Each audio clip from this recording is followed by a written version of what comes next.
Hi everyone, welcome to our final session of today's Investing in Tin seminar. I'm joined by Richard Williams, CEO of Cornish Metals. I'm sure everyone knows about Cornwall in the tin industry. It's had a long association with the metal. But what many people don't know is there's still plenty of metal left in the ground. And Richard, I know that's something that Cornish Metals are very focused on getting out again. No, for sure. So Richard is a professional geologist with a BSc honours in geology from Portsmouth University and a master's degree in mineral exploration from Queen's University in Ontario, Canada. He has over 30 years of experience in the mining and mineral exploration sector, principally in Southern Africa and South and Central America. Richard has spent the last 16 years in public company corporate management and is CEO and director of Winshire Gold Corp, as well as CEO of Cornish Metals. So thanks for joining me, Richard. No, thanks for the opportunity. I really appreciate it. Thanks, James. Yeah, so Cornish Metals has been around for a while now, but you only recently listed on the exchanges in February. Is that right? Yeah, we were listed. Well, we've been listed in Canada for a number of years, but we always felt with the UK focus and the UK exposure of the projects that it was necessary for us to have a listing in the UK, and we successfully completed that in February this year. Yeah, and since the listing, the main focus of Cornish Metals has really been the United Downs project, which is relatively new for the company. So why don't you tell us a bit more about what that project's all about? Yeah, well, when we were looking at the situation and the assets that we had in Cornwall last year, I think what really stands out for the company is we've got the South Crofty tin project, which is a long life established mine that operated for a long period of time. And with that project, we've got full planning permission to build a new process plant. So, last year, obviously, the tin market was a different place to where it is today. And there was the discovery of some high-grade copper tin mineralization at the United Downs project. And that's only located 8 kilometers as the crow flies to the east of South Crofty. And we felt there was an opportunity there to use that new discovery. It's pretty shallow intercepts, about 100 meters below surface, and see if we could outline a mineable resource that would basically be an add-on to what we already have at South Crofty, and maybe capitalize on the planning permission we have to build a new process plant and look at potentially using feed from the United Downs project to get things going. Obviously, things have evolved pretty quickly through the year, and now we're at record high tin prices as well. So it's given us a lot of things to ponder.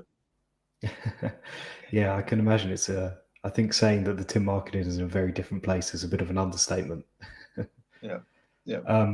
So I know there's been a lot of drilling going on at United Downs to try and bring it closer to understanding the geology and that sort of thing.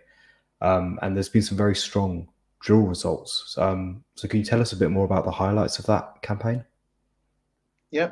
So the initial discovery last year was it was actually a drill hole that was testing for lithium in brine in an area where there are some large structures that potentially host active geothermal or hot water brine systems. And that hole intersected almost 15 meters of 8.5% copper, 1.2% tin, as I said, about 100 meters below surface. It's quite close to an exploration decline that was put in the early 80s that was actually exploring this area for this kind of mineralization. That drill hole actually extended deeper down and went through high-grade copper mineralization beneath what is called the United mine, which was a high-grade copper mine that operated up until about the 1860s, 1870s. And so the two intercepts in that discovery hole was a shallow intercept, high-grade copper and tin, and the deeper intercept was just over 4 meters at 4.5% copper and 2% tin. And our kind of exploration model here is that you get copper mineralization typically in the metasediments, which overlie granitic rocks at depth. And when you get into the granitic rocks, if you have the same scenario that we see at South Crofty, you transition from copper tin mineralization higher up into high-grade tin mineralization at depth. And we see an increase in tin grade in that discovery hole as we get deeper into the system. And so you've got not only potential for high-grade copper, but associations with tin. And then as we get deeper, potentially high-grade tin mineralization at depth. So, you know, we've been drilling all year. What we found in this area, so basically it's a target area that's sandwiched or wrapped around by 4 historic mines. To the south, you've had United Mine as the westernmost old operation, which was a high-grade copper mine. And as you progress eastwards, you've got the Mount Wellington mine and then the Wheel Jane mine, which were more recent operations. And Wheel Jane was a zinc, copper, tin operation. And to the north, there was another copper mine called Consolidated. So there's clearly a lot of metal in this district. And what we've been finding are multiple styles of mineralization. We've had high-grade copper plus tin plus silver, high-grade tin by itself. So there's a lot of things to try and understand, but it's clearly got a lot of potential. Yeah, definitely. And definitely getting 2 for 1 with the copper and tin as well is definitely a positive. What's the sort of development timeline looking like for United Downs? Obviously, it's still at a quite early stage at the moment. Yeah, look, I think when you look at the company, the 2 main assets that we have currently are South Crofty and United Downs, and quite different. South Crofty is what I would regard as a development project. We've got a mineral resource that's outlined, we've got a mine permit, we've got planning permission, and then we've got United Downs, which is more of an exploration story. Obviously, a lot of excitement about some of the results that we've generated so far, but it'll take a bit of time to outline a mineable resource. I don't really want to put a timeline on when that might come into production, but we're certainly seeing some things. If I keep saying this, if this was in a project in Africa, it's so close to South Crofty, it would actually be regarded as the same mine. So, the trucking distance from United Downs down to South Crofty is only about 12 kilometers by road. And anything we find up there will really be a complement and an add-on to what we see already at South Crofty. Right, I see. So South Crofty sounds like it's going to be the basis for your operations in the future. So what's the latest with South Crofty? Yeah, so just to recap where we've come from over the last few years, when we acquired the project in 2016, we published an initial resource that had combined indicated inferred of around 2.5 million tons. I think it was about 1.7 million tons indicated, 750,000 tons inferred, at around 1.8% tin. But that was just the start of the journey. We had, as you can imagine, from South Crofty itself spent the first 300 years of its life as a copper mine principally, and between 1905 and when it closed in 1998, it was a tin mine. So we've got decades worth of material and information that needs to be digitized and brought into the database. So we've been going through that process over the last couple of years. We published an updated mineral resource statement earlier this year. So we've increased the indicated resource to around 2 million tons at 1.6% tin, and the inferred resource similarly around 2 million tons at about 1.65% tin. There's still tremendous scope to expand that resource, and there is additional information that we haven't brought in yet. So that was the next step in advancing South Crofty. We also drilled a deep drill hole beneath the old workings last year and drilled a couple of daughter holes off that for a couple of reasons. One, we wanted to validate our exploration model and show that the mineralization extends to depth beneath the old workings, and also to validate the resource statement that we have. And in fact, we went through some of the highest grade mineralization, tin mineralization, ever recorded on the mine. One of the intercepts went through 2.5 meters at over 10% tin. So wow. Clearly there's a lot of potential down there and some very high grades. So, as I touched on earlier, we've got a project that's probably the highest grade resource, certainly in the Western world, that's not in production. It's permitted from the point of view, we've got full planning permission to build process plant. We've got the mine permit to start production. That's valid for another 50 years. And we've got the environmental permit to dewater the mine. So the next steps are really when we listed the company earlier this year, it was with a view of looking at South Crofty when the tin market was more supportive of advancing the project, and I think we're at that point now. Yeah, so we've had a question from the audience, and you touched on the dewatering of the mine just now. I mean, what is the plan for dewatering South Crofty? Just to dewater it as fast as we can. We've done a lot of internal studies and engineering work. We've already bought the pumps, the pipes, and the drives. We've got the power supply on site to start the process, but it's pointless starting unless the whole dewatering aspect is fully funded. Our current estimates are, the cost to dewater the mine is around £15 million. So that's what we're looking at right now, is just assessing the opportunities and the avenues where we can maybe access that kind of funding to get the mine dewatered and get the project back into production. Yeah, and I guess once it's been dewatered, it won't take very long to be able to get to the stage where you can start mining. Is that right? It's probably an 18-month period after completing a dewatering, delivering feasibility study. Obviously, you've got to build the process plant. We've already published a PEA in 2017, which outlined a pre-production capital cost to get into production of around $120 million US. Within that, obviously, we're looking to build. The process plant cost was estimated around $35-40 million US.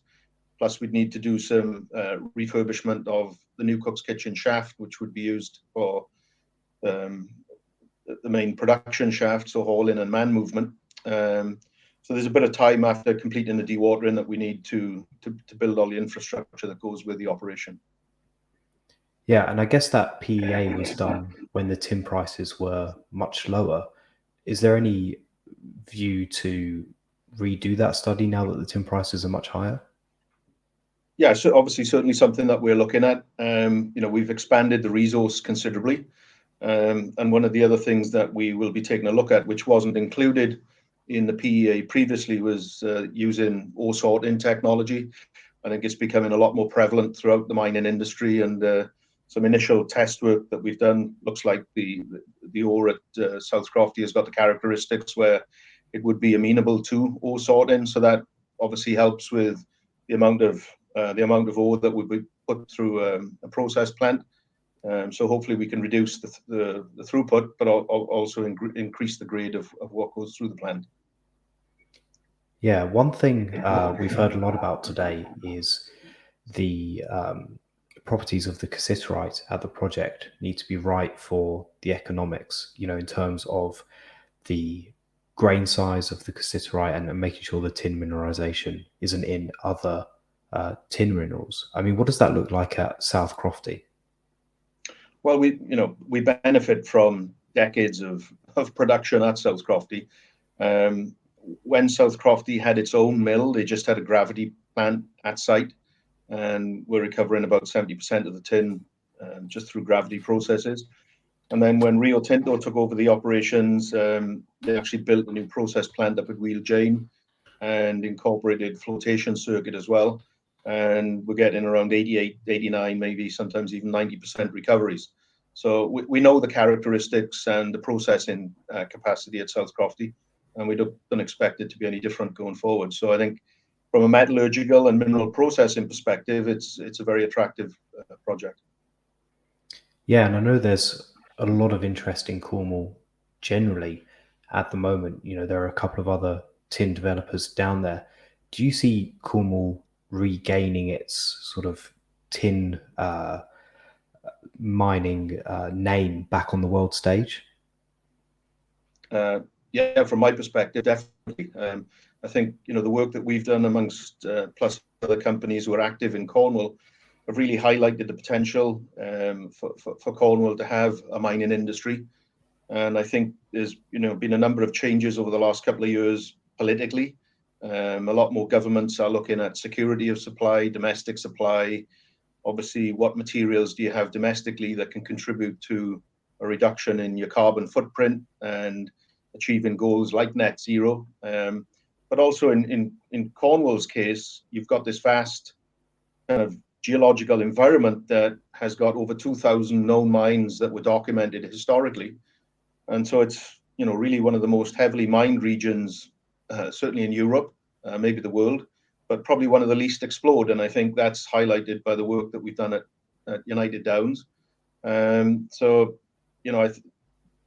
local government, Cornwall County Council, right up to central government in Westminster are really starting to see the opportunities that Cornwall can deliver. And so we've been getting a lot of support, not only from the local community, but also politically. And I think that is one of the big risks that that the mining world faces going forward is permitting risk. And, we don't have to deal with that. We've got a project that, subject to funding, could go straight through to production.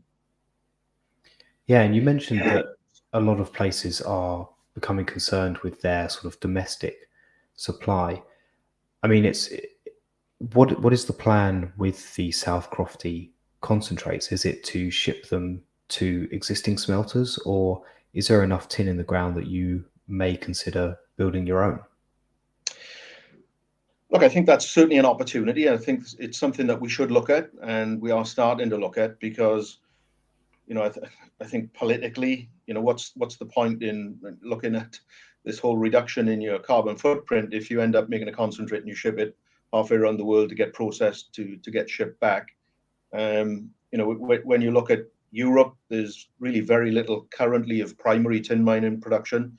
There's some byproduct tin from some of the tungsten mines in Portugal and Spain, and probably over the next 9 to 12 months, you'll see Hemerdon get going again. So there'll be some byproduct tin from Hemerdon. So I really think there's an opportunity to maybe look at a regional smelter capacity for Europe. It's interesting that the USGS, or the United States government, has tin on its critical minerals list. There's no tin production in North America. And end users, certainly the electronics companies and the investors in those companies, are very, very keen, or a growing awareness of where some of the materials are coming from. And I think from our perspective, we have an opportunity to tick all of those kind of ESG parameters that investors and end users are looking for. Yeah, I mean, that's definitely a focus of the industry right now. In terms of the mining process at South Crofty and all of that, where does that stand from an ESG standpoint? Well, similar to the previous speaker there, I think where we benefit is we've got an enormous amount of underground void space from all of the historic mining activity. And so we have an opportunity to be, probably the only, or one of the only mines in the world where we can deposit all of the tailings back underground into the void spaces there. The footprint of a high-grade underground mining operation is very small. Socially, I think the jobs created in a part of Cornwall, which really needs high-paying, well-skilled employment, would be very well accepted by the local community. South Crofty is really an iconic mine in this part of the world, and we've seen tremendous support from not only the local economy, local community, but also right up to Cornwall Council for the jobs it would create and the economic stimulus it would present to this part of the UK. And then on the environmental side, what you have currently is a situation where you have old mine water entering the Red River. By dewatering the mine, we can help improve the water quality in the Red River, and we've got some plans in place that, as through the life of the mine, we can hopefully put in place plans to divert mine water away from the Red River altogether in the future. So, I think there are many aspects which are received very positively by, the local government, right through the local community. Great. And we've just got time for one final question from the audience. Just asking, are you going to complete any further studies at South Crofty after the recent economic assessment? Look, the studies are always ongoing. We want to optimize the best way to approach mining at South Crofty. So some of you viewers might have noticed recently that we've added a new director to the board. Steve Gatley recently joined the company, and he was formerly the mine manager at South Crofty. So he knows the mine inside out and can bring a lot of his experience to the management team that we've got in place currently. And Steve gained a lot of experience worldwide with Lundin Mining. He's been involved in acquisition and building of mines in Brazil, Chile, the US, Europe. So bringing that kind of expertise back to Cornwall, I think, just sends a very positive signal about how we view South Crofty going forward. Yeah, great. And it sounds like there's a lot of positive development around the company as a whole right now. So really interesting to hear. So unfortunately, that is all we have time for today, Richard. It's been really great to talk with you. Yeah. And as always, for everyone watching, is more information at our booths today, also on the Cornish Metals website. So yeah, thank you very much for joining me, Richard. Yeah, and thank you. And look, if anybody's got any questions, it's easy enough to find my email address. Just get in touch. Thank you. Great. Thanks very much.